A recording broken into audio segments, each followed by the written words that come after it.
Slovenija boljše alternative, kot da je zavezana sodelovanju, iskanju partnerstev z enako mislečimi državami in izgradnji miru in spoštovanju mednarodnega prava, da druge alternative nimamo.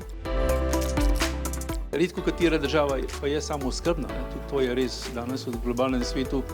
Je to nekaj, bi rekel, skoraj normalnega, da nismo samooskrbni. Ampak seveda, strateško je pa treba doseči čim večjo. Slovenija bo tako močna, koliko bodo močne posamične regije ali posamične občine in koliko jaz vidim, največ seveda lahko občine naredimo od spodaj navzgor.